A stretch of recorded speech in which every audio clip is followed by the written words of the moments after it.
Terima kasih kepada semua. Alhamdulillahirabbil alamin wassalatu wassalamu ala asrafil anbiya'i wal mursalin wa ala alihi washabihi ajmain. Rabbi israhli sadri wa yassir li amri wahlul 'uqdatam min lisani yafqahu qawli. Assalamualaikum warahmatullahi wabarakatuh dan selamat malam, salam sejahtera. Dan kuliah malam ini kita akan belajar banyak perkara lagi insya-Allah ya, dalam konteks seni pidato Nusantara. Dalam konteks psikologi pembangunan insan.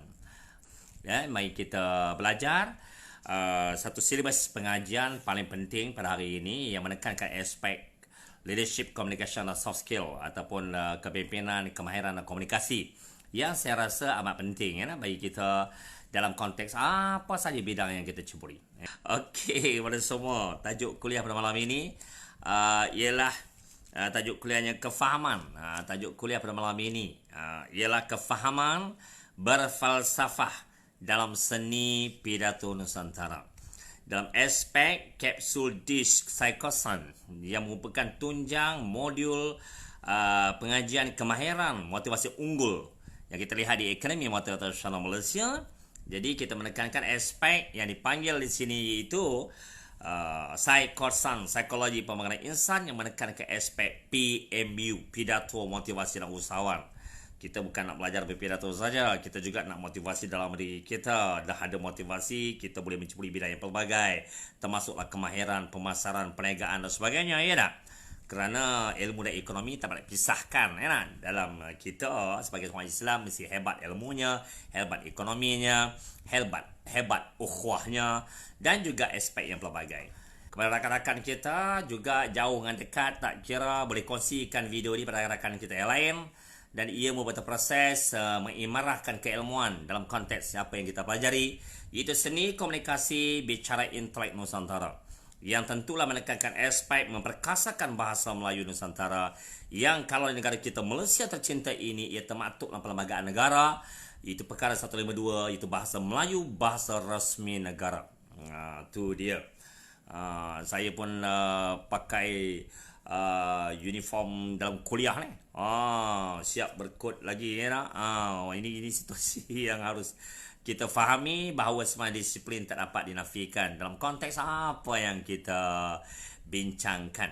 Dan Alhamdulillah ramai hari ini yang kita lahirkan menjadi pemimpin-pemimpin hebat dalam pelbagai bidang. Menjadi sebagai seorang ialah bidang yang pelbagai yang mereka ceburi, nak gunakan ilmu ni ke mana bawa terpulang lah kan, asal yang baik kan. Dan saya bersyukur dan ini satu usaha untuk menambahkan lagi, ya tak, menambahkan lagi dari segi bilangan para profesional dalam bidang masing-masing, khusus dalam konteks seni bicara intelek Nusantara ini insya-Allah. Selawat dulu sebelum minum. Bismillahirrahmanirrahim. Allahumma salli ala sayyidina Muhammad wa ala sayyidina Muhammad. Tu dia. Hebat, alhamdulillah. Tu dia, itu pesanan penaja. Minumlah Al Said Coffee. Tu dia, enak, lazat dan berkhasiat. Minuman untuk para profesional seisi keluarga untuk melahirkan diri mereka sebagai pemimpin, pelajar, pekerja, pemidato dan juga pemangkin, penyuntik revolusi mental bangsa ke arah luar biasa.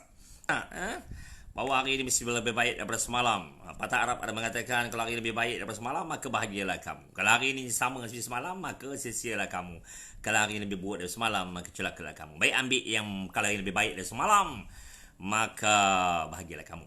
Jadi prinsipnya hari ini kebetulan kita berbincang tajuk kefahaman berfalsafah dalam seni pidato Nusantara. Maka falsafah tentulah kita mulakan dengan seperti kata Syekh Al-Sagaf, berkumpul bersama permulaan, kekal bersama peningkatan, bekerja bersama adalah kejayaan. Jadi fahamkan falsafah tersebut. Apabila kefahaman kita mendalam terhadap falsafah tersebut, maka dah pastilah kita menjadi luar biasa. Ya tak? InsyaAllah program pembelajaran kuliah secara maya, itu virtual learning, yang kita belajar di masa ke semasa sehingga hari ini, alhamdulillah.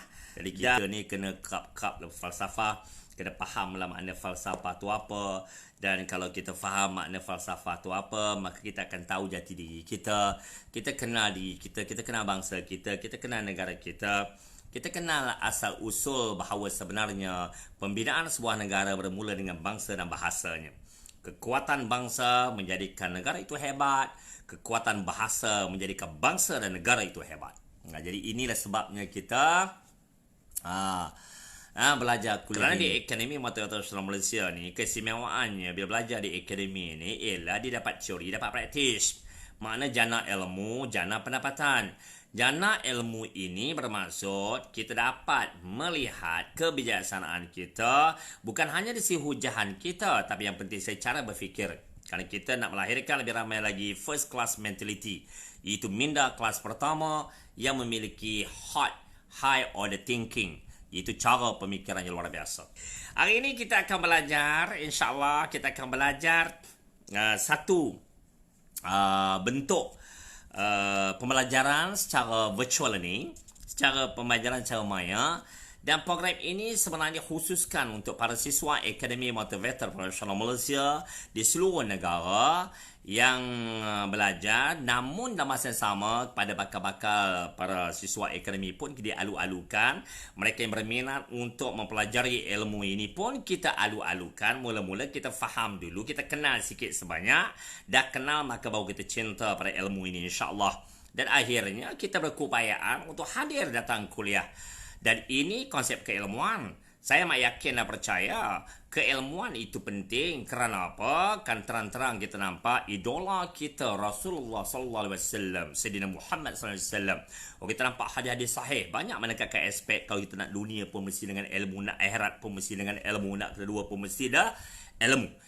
Ini kita harus ambil iktibar, dan kita harus mengambil satu falsafah ini sebagai satu dorongan pada kita untuk memikirkan kepentingan ilmu itu sendiri semuanya. Kita lihat jutawan-jutawan dunia, kita nampak ya, mereka semua mempunyai ilmu yang cukup hebat. Kalau Slim Hello dalam bukunya bila muncul sebagai antara jutawan di Amerika Syarikat, kita nampak. Dan bila tanya what is the secret of your success, dia jawab apa? Knowledge. Jadi mana ilmu? Menekankan aspek kefahaman berfalsafah dalam seni pidato Nusantara. Seperti kita saya maklum tuan-tuan ya, seni pidato Nusantara ni adalah bersatu daripada seni bicara yang menekankan aspek mind, body and soul, rohani, mental, jasmani. Jadi kalau ada orang mengatakan saya nak jadi motivator lah, saya jadi pemidato lah, saya jadi pensyarah yang luar biasa lah, nak jadi pelajar yang luar biasa lah, pemimpin yang luar biasa lah, maka perkataan luar biasa itu bertepatan dengan hasrat Akademi Motivator Nasional Malaysia untuk melahirkan lebih ramai lagi dari kalangan mereka yang luar biasa. Maka perkataan luar biasa itu mestilah kita lakukan secara khusus yang berasaskan minda sedar kita. Dari segi right hemisphere, left hemisphere, otak kiri, otak kanan. Kerana tiap otak kita ni ada peranan masing-masing yang dicipta oleh Allah SWT pada kita. Bersyukurlah pada Allah SWT, ya tak? Jadi jangan simpan otak tu ke almari. Mari kita belajar di Akademi Motivator Profesional Malaysia. Dan kita rendahkan diri kita, dan insyaAllah dapatkan guru untuk mengajar kita, melatih kita, insyaAllah. Jadi saya ucapkan syabas dan tahniah kerana anda telah menunjukkan minat yang mendalam. Kerana apa? Untuk mencapai kejayaan mesti mulakan dengan langkah pertama. Minat untuk berjaya adalah mereka yang telah berjaya sebelum mencuba. Itu konsep yang telah diberitahu oleh Syekh Muhammad Al-Saghaf dalam buku-buku yang berkaitan dengannya. Banyak buku-buku yang ada berkaitan dengan ini. Ini antara buku rahsia kecemerlangan diri yang tulis oleh Syekh Muhammad Al-Saghaf. Dan insyaAllah kita boleh belajar, dan setiap student Akademi Motivator Nasional Malaysia, inilah buku teks mereka. Satu lagi ialah kuasa-kuasa kejayaan menjadi manusia hebat. Dalam ini banyak kuasa-kuasa kejayaan yang dapat kita tengok, lihat.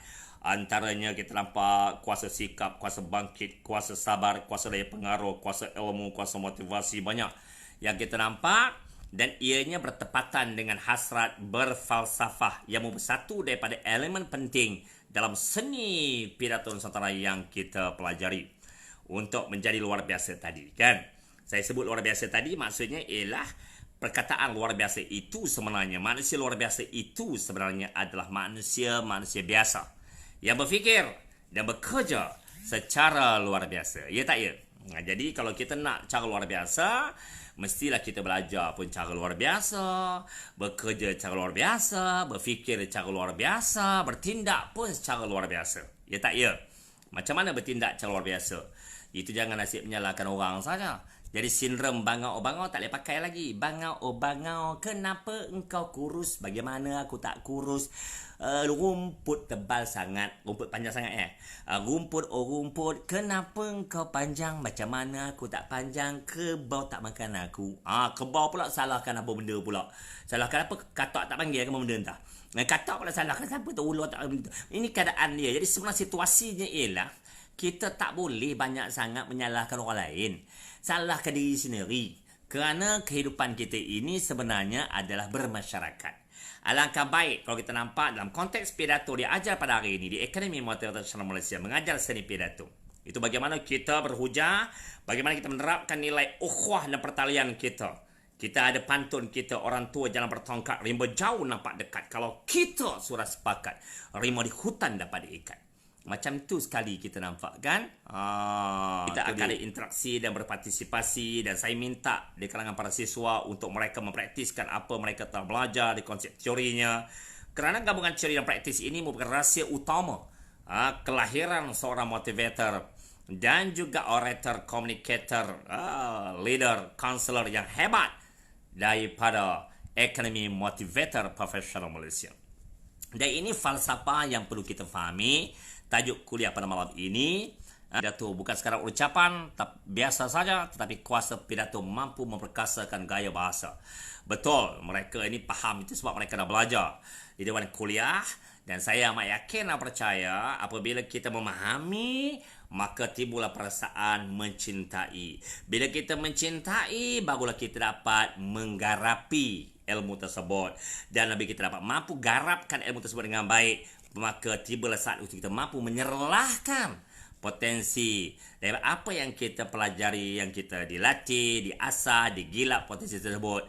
Dan serlahan bicara kita atau pidato atau motivasi yang kita sampaikan, sudah pasti ianya akan memikat atau memukau pendengaran audiens terus mendengar apa yang dikatakan.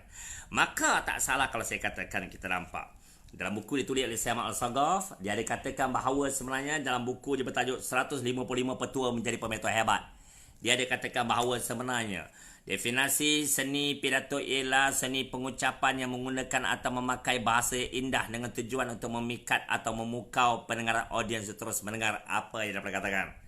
Jadi bermakna bukan setakat bicara. Sebab itu kalau kita nampak seperti kata Prof. Syama Al-Sagaf, dia kata apa? Orang yang bijaksana bercakap kerana sesuatu ingin disampaikan, sedang orang kurang bijaksana bercakap hanya semata-mata bercakap. Maksud kita asah, kita latih di akademi bagaimana seseorang itu menjadi motivator hebat, orator hebat, communicator hebat. Maka ada cara teknik hujahan yang mengikut banyak formula-formula yang terlalu banyak, 100 teknik berkesan yang harus kita pelajari dari masa ke semasa. InsyaAllah. Dari ini kita lihat sebenarnya apakah seni dan sains perucapan yang perlu kita fahami, yang perlu kita miliki. Bila kita ada science and art of speaking, kita tahu sebenarnya teknik, cara penghujahan itu mesti berasaskan kepada mind, body and soul, rohani, mental dan jasmani. Dia bukan main hentam kromo saja, nak bercakap hentam kromo saja. Bila nak bercakap hentam kromo, maka berlaku yang dipanggil sindrom, iaitu ketidakstabilan emosi. Bila sindrom ketidakstabilan emosi itu menghantui pemikiran, kerana tidak belajar teknik penghujahan yang rapi dan terancang, profesional dan meyakinkan, maka disitulah timbulnya keadaan yang kita lihat. Kadang-kadang kita nampak mereka bermesyuarat, kadang-kadang mereka bermesyuarat baik di Dewan Rakyat ke ataupun mesyuarat Dewan Ramai ke, baik mesyuarat di dewan-dewan mana-mana tempat. Misal kata ada yang bagus, ada yang tak bagus, ada yang merapu hujahan nampak semuanya. Sepatutnya kita nampak dalam konsep kita bermesyuarat, hujah mesti dibalas dengan hujah. Hujah tidak boleh dibalas dengan makian. Hujah tidak boleh dibalas dengan fitnah. Tak boleh begitu. Hujah mesti dibalas dengan hujah. Dan itu baru nampak konsep ukhuwah dan musyawarah agar kita dapat lihat hasilnya. Maka untuk berukhuwah ada cara teknik untuk berukhuwah. Untuk berhujah ada cara dan teknik untuk berhujah. Untuk bermesyuarah maka ada cara untuk bermesyuarah. Maka itulah sebenarnya peranan kita di Akademi Motivator Nasional Malaysia untuk memberi ruang dan peluang pada masyarakat Malaysia, khususnya para pecinta pidato Nusantara, itu seni berbahasa Nusantara. Jadi itulah sebenarnya peranan kita di Akademi, melatih dan beri ruang sepenuhnya. Terima kasih pada Yayasan Pembangunan Motivator Profesional Malaysia kerana memberikan scholarship kepada rakan-rakan kita berminat dan ada di kalangan murid saya lama belajar dengan saya bertahun-tahun. Mereka tak jemu dan masih kekal bersama dengan saya. Walaupun segelintir dari kalangan mereka ada yang belajar sekejap, namun mereka telah meninggal dunia. Bukan meninggal dunia, mereka telah meninggalkan kelas kerana faktor-faktor mungkin persekitaran, mungkin disebabkan mereka tukar kerja, ataupun mungkin kerana mereka bertugas dengan tak sesuai masa dan sebagainya. Sebab itu kita di akademi tak jadi masalah. Kita beri ruang dan sepenuhnya kepada mereka. Kita belajar sebelah siang ada bagi mereka yang part time, malam pun ada bagi mereka yang part time full time, dan mereka ada yang sepenuh masa. Ini satu ruang dan peluang yang ada. Dan selaku ketua pensyarah, saya sendiri selalu memberi ruang dan peluang pada pensyarah-pensyarah saya untuk mereka terus berlatih dan dilatih agar mereka mampu menjadi seorang pensyarah yang luar biasa, dan akhirnya kita mampu melatih anak bangsa kita dari segi cara mereka berhujah dan akhir melahirkan sebuah bangsa yang begitu hebat dan luar biasa. Sebab itulah kita nampak bahawa sebenarnya dalam bicara kita tentulah berasaskan kepada falsafah itu sendiri. Dan kalau kita bincang soal falsafah itu sendiri sebenarnya, ianya adalah merupakan satu idealisme pemikiran yang disatukan melalui kemahiran dan pengalaman. Kemahiran boleh dicari, pengalaman itu tidak boleh dijual beli. Sebab itulah pengalaman perlu ada dalam kehidupan ini. Kalau dulu kita pernah gagal, dan pengalaman itulah yang mengajar kita untuk mencipta kejayaan akibat kegagalan. Kalau dulu kita pernah sakit, dan pengalaman sakit itulah yang menjadi kita momentum untuk bangun sihat dan menjaga kesihatan dengan sempurna. Jadi inilah sebenarnya yang harus kita fahami. Kalau dulu kita pernah kalah, dan pengalaman kalah itulah yang menjadi kita hari ini bangkit untuk menang dan seterusnya berkongsi segala ilmu, kemahiran dan pengalaman tersebut agar dapat dicetuskan evolusi mental ke arah pembangunan ummah dan bersama kita bangunkan dan akhir bangsa kita hebat. Kerana apa? Kerana ukhuwah dan pertalian dan secara bekerjasama dalam konteks pembelajaran itu sendiri. Sebab itu di Akademi Motivator Profesional Malaysia kita memang menekankan aspek iaitu belajar secara santai namun menekankan aspek kerjasama di kalangan para siswanya. Sebab itu ada kumpulan-kumpulan dalam pengkuliahan. Dan dalam setiap kumpulan pengkuliahan ada ketua kumpulan pengkuliahan. Dan dalam kumpulan pengkuliahan itu sendiri ada pula penasihat kepada ketua kumpulan tersebut. Dan insya-Allah, dan saya amat respect kepada rakan-rakan siswa saya Akademi Motivator Profesional Malaysia ini, yang mana rakan-rakan siswa ini mereka menunjukkan kesetiaan, ketaatan, dan mereka belajar tanpa jemu. Ini yang kita lihat semuanya. Jadi kita sebut untuk membina tamadun kegemilangan dari esok. Semuanya mesti dimulakan dengan langkah pertama di hari ini. Jadi bila sebut di langkah pertama hari ini, itu merupakan kefahaman berfalsafah. Dan falsafah inilah yang mencetuskan evolusi mental di kalangan masyarakat. Macam zaman dahulu kala kita nampak orang tertua kita dahulu kala kaya dengan falsafah. Cukup kaya dengan falsafahnya, maksudnya ialah penuh dengan estetika berbahasa. Mereka menegur orang dengan cara hemahnya. Dan ini yang cantiknya. Mereka bercakap dengan sopan santunnya. Mereka bercakap dengan gelombang suara dan getarannya. Mereka bercakap dengan pemuka bicaranya, isi bicaranya, penutup bicaranya. Jadi itu yang harus kita fahami. Dan saya amat kagum kadang-kadang kita lihat. Malah saya nampak sebenarnya guru saya, Profesor Narjo, kalau bercakap tu lembut, bercakap tu hujahnya ada kala tinggi, ada kala rendah. Dan gelombang suara yang cukup menggetarkan jiwa yang mendengar. Ini adalah proses pembelajaran. Begitu juga kita nampak masa kita mengaji, masa kecil-kecil kita diajar mengaji Quran. Kita diajar Muqaddam, diajar Iqra, Alif, Ba, Ta, Sa. Diajar peringkat awal tu, lama-lama kita boleh mengaji. Kita boleh baca dengan cukup tertib dan cukup menarik, penuh dengan kelunakan, keunikan, dan menarik audiens mendengar apa yang kita hujahkan. Begitu juga seni pidato Nusantara sebenarnya. Ada kaedah-kaedah dan cara untuk kita menekankan aspek penghujahan itu sendiri.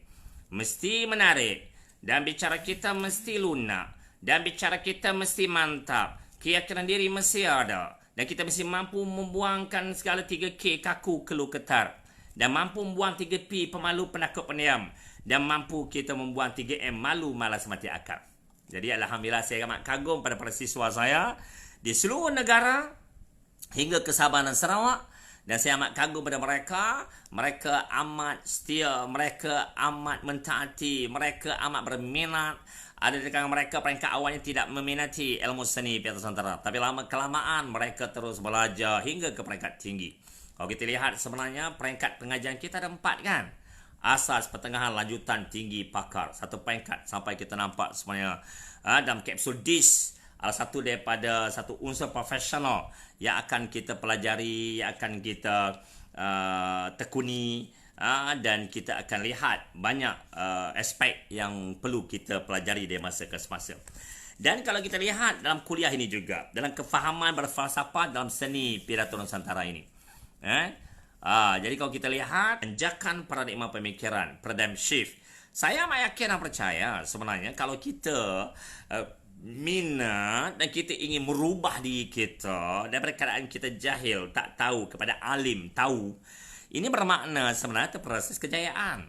Dan itu namanya luar biasa. Dan tentulah kita nampak mula tak minat, tapi lama-lama kita minat insyaAllah. Ya tak ya? Luar biasa. Bagaimana kita nak menonjolkan seni bicara intelek itu sendiri?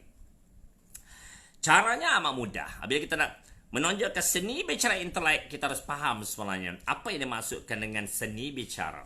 Maka seni bicara itulah antara elemen yang paling penting yang kita nak pelajari itu.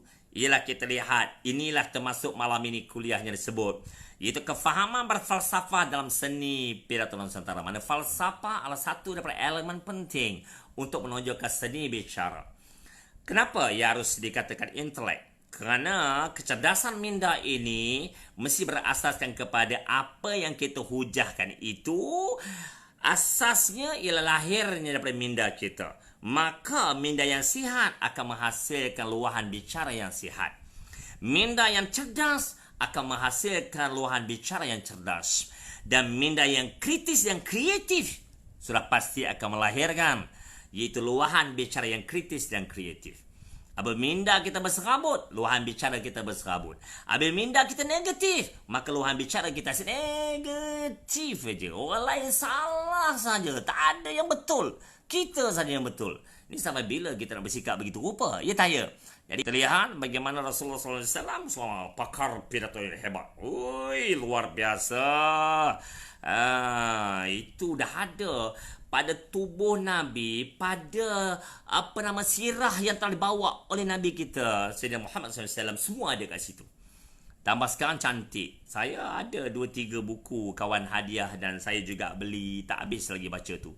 Ui, baca sikit je tentang sirah Rasulullah pun dah menaik bulu roma kita. Sekarang ni dah bahasa banyak, bahasa Melayu pun ada, bahasa Inggeris pun ada. Senang, kita galakkan lebih ramai dari kalangan generasi muda kita untuk mereka belajar bahasa ini dengan baik. Kerana saya amat yakin dan percaya, apabila kita hanya memikirkan nak belajar, hanya mendapatkan untuk exam oriented, lebih kepada orientasi peperiksaan, untuk menjadi pencemerlang hanya just a piece of paper, dipanggil kertas dan sijil dan sebagainya. Bukan itu semata-mata. Kita harus mesti pergi lebih jauh. Itu kalau apa yang tercatat di sijil itu, sepatutnya catat di minda dan pemikiran kita. Kalau kita rasa kita hebat di sijil itu, maka sepatutnya kita hebat di minda kita. Dan akhirnya apa yang hebat di minda itu akan melahirkan kehebatan melalui luahan bicaranya. Maka itulah saya katakan di sini pada rakan-rakan kita, insyaAllah, marilah kita belajar. Marilah kita belajar dan marilah kita bersama-sama untuk kita belajar dan kita teruskan menelaah dari masa ke semasa dalam konteks ini. Jadi ini yang kita lihat sebenarnya, dan tajuk kuliah pada malam ini, kefahaman berfalsafah dalam seni pidato Nusantara. Itu dia. Jadi kita dah faham sebenarnya Bila sebut belajar tu, itu dia. Hashtag tu kan ada. Hashtag jangan tinggal guru. Rupanya cabut lari dulu. Hashtag untuk pengetahuan. Belajar sungguh-sungguh. Belajar sungguh-sungguh lah maksudnya. Positifkan minda kita. Tak jadi masalah. Jumpa saya nak belajar. Datang terus jumpa saya. Kita belajar. Dan insyaAllah kita kongsikan apa yang patut kita bincangkan. Boleh tanya apa yang kita nak bincang bersama-sama. Itu penting dalam konteks ini sebenarnya. InsyaAllah. Jadi itu dia kita lihat. Dan falsafah yang kita belajar, antara yang kita dapat di sini ialah falsafah yang kita pelajari. Antaranya ialah kita lihat di sini, yang kita belajar dalam kuliah, contohnya seperti kata falsafah. Apabila anda berjaya menguasai ilmu, maka anda berjaya menguasai dunia. Macam tu. Itu antaranya. Jadi kita belajar begitu rupa, insyaAllah. Bila dia banyak sangat, bukan apa semuanya, banyak sangat sindrom tidak stabilan emosi. Ini dia macam ni lah. Nampak? Ini antara dalam surat khabar ini kita nampak semuanya. Nampak tak? Ini semua akibat tak stabil emosi lah ni. Itu sebab dia kena belajar banyak dari segi komunikasi supaya dapat berkomunikasi dengan baik. Supaya dapat pada segala permasalahan kita nampak di luar, kita akan lihat sebenarnya boleh kita mantapkan cara berfikir. Bukan kalang kabut minar ya. You tengok, ada kepatut dalam surat khabar ini, Cosmo nampak tak? Suami bunuh isteri disebabkan nak minta cerai. La ilaha illallah Muhammad Rasulullah. Apa nak jadi? Ini semua akibat sindrom ketidakstabilan emosi. Maka kita hari ini nak menyumbang bakti, nak pastikan sekurang-kurang di kalangan kita hari ini dapatlah sikit sebanyak idea bagaimana nak jadi kaunselor yang hebat, motivatornya hebat, nak menjadi sebagai seorang leadernya hebat, bagi memastikan suasana dan permasalahan ini dapat diselesaikan dengan baik, dengan sempurna. Karena negara ada undang-undang, jangan risau. Negara ada undang-undang, negara ada peraturan. Malah saya tanya saudara saya, alhamdulillah mereka jawab dengan cukup baik. Hebat rukun negara. Pertama, kepercayaan kepada Tuhan. Kedua, kesetiaan pada raja dan negara. Ketiga, kehuluran perlembagaan. Keempat, kedaulatan undang-undang. Kelima, kesopanan dan kesusilaan. Itu cara mengatasi jiwa kacau. Itu cara mengatasi jiwa yang tadi ketidakstabilan emosi tadi. Bermakna kalau dia emosi tak stabil, dia bunuh isteri dia, maknanya dia tidak patuh pada undang-undang yang sebut hukum negara tadi antaranya. Jadi tak patuh undang-undang, boleh menyelesaikan masalah begitu rupa.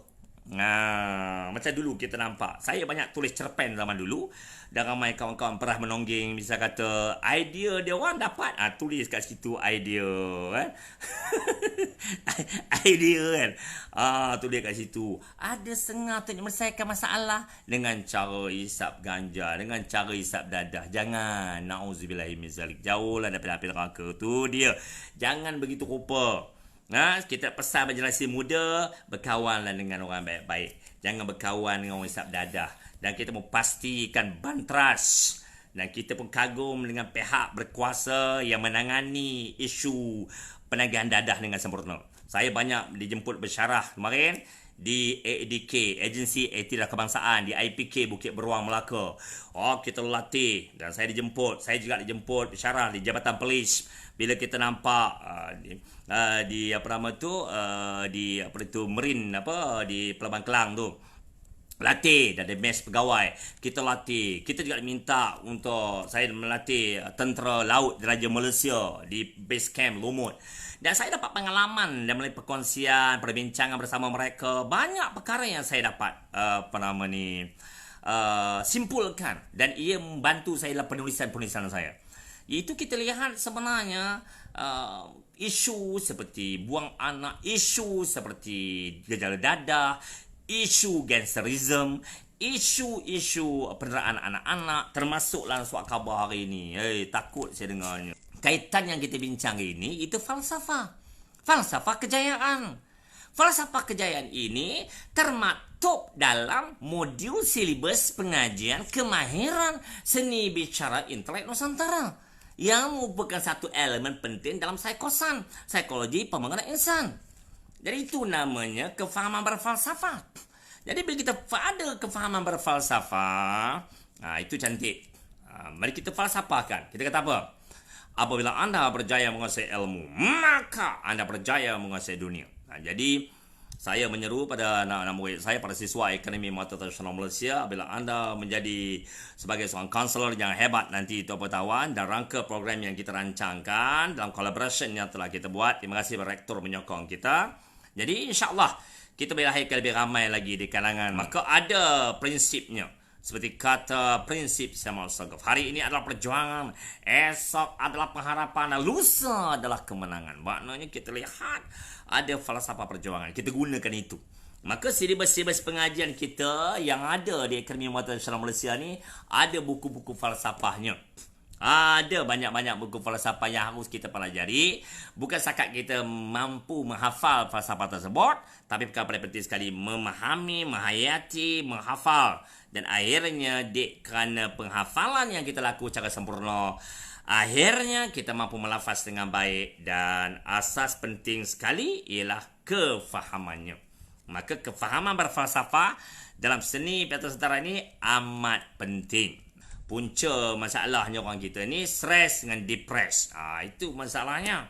Kan?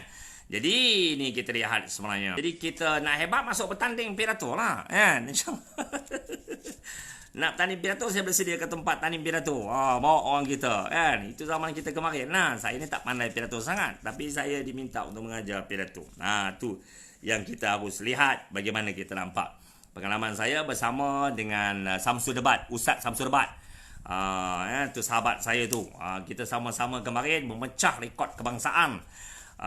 Debat bahasa Melayu 222 jam tak berhenti di UiTM Dewan Seribu Liman bersama dengan utusan Melayu dan UiTM Club Pidato Malaysia. Kita kemarin di situ. Ini yang kita buat. Alhamdulillah dapat dijadikan sejarah dan ianya motivasi dan impian yang tak dapat dinafikan untuk mencapai matlamat yang kita harapkan. Ini time management. Kalau kita belajar kemarin untuk pengetahuan, kan, kalau di kalangan mereka ramai yang belajar dan ambil kursus di universiti, misalnya kata dia ada kursus yang dikaitkan dalam satu modul kecil yang panggil sini time management, money management, self management dan sebagainya. Jadi antara itu time management, orang yang hebat ada orang yang pandai menguruskan masa. Kan? Pandai menguruskan masa. Jadi masa tu penting. Masa tu emas orang panggil. Jadi takkanlah. Bukan tak pernah berlaku untuk orang datang belajar pidato sampai 24 jam. Tak balik-balik, tak makan, tak minum, tak tengok anak, ayah, mak, bapa, abang, adik. Tak ada pun. Ya tak? Dan kita belajar lah. Maksudnya pergilah kerja-kerja lah. Sejam, 2 jam datang kelas pidatonya. Itu pun seminggu sekali, 2 minggu sekali ya. Takkan itu pun tak boleh. Simpan sikit benak kita. Jadi kita nampak kita terus belajar dan jadikan orang luar biasa, hebat, dan insyaAllah kita mampu menjadi luar biasa. Namun saya respect kawan-kawan saya, walaupun dia orang jauh. Ada setengah tu dia orang jauh. Ada yang di Seremban, ada PD, ada di Terengganu, ada yang di Melaka, di Johor. Dan datang kelas. Dan tapi jauh pun, apa dia kata? Datang. Tapi bila jauh tu saya tak kisah sangat. Saya faham. Bila jauh tu, dia orang telefon saya. Tu minta maaf tak dapat datang kerana kelas jauh. Jauh daripada Kuala Lumpur. Tak apa, kita faham. Tapi mereka sentiasa berinteraksi bersama saya. Ini orang hebat. Tapi kalau sekat Lembah Kelang, yang di Kuala Lumpur dengan Shah Alam bisa kata dekat-dekat untuk pengetahuan. Sepelaung je. Orang kampung saya kata sepelaung aja. Lepas tu dah tak datang untuk pengetahuan. Ini satu perkara yang harus kita fikirkan. Kalau boleh 3-4 kali fikir untuk pengetahuan. Apa sebenarnya berlaku di situ? Sekiranya mereka, kalau pesan daripada guru saya kemarin, dia kata orang Islam adalah orang yang sepatutnya dan perlu. Dan sebenarnya orang Islam itu orang yang hebat dan luar biasa. Kerana apa? Kerana kecintaan mereka terhadap ilmu.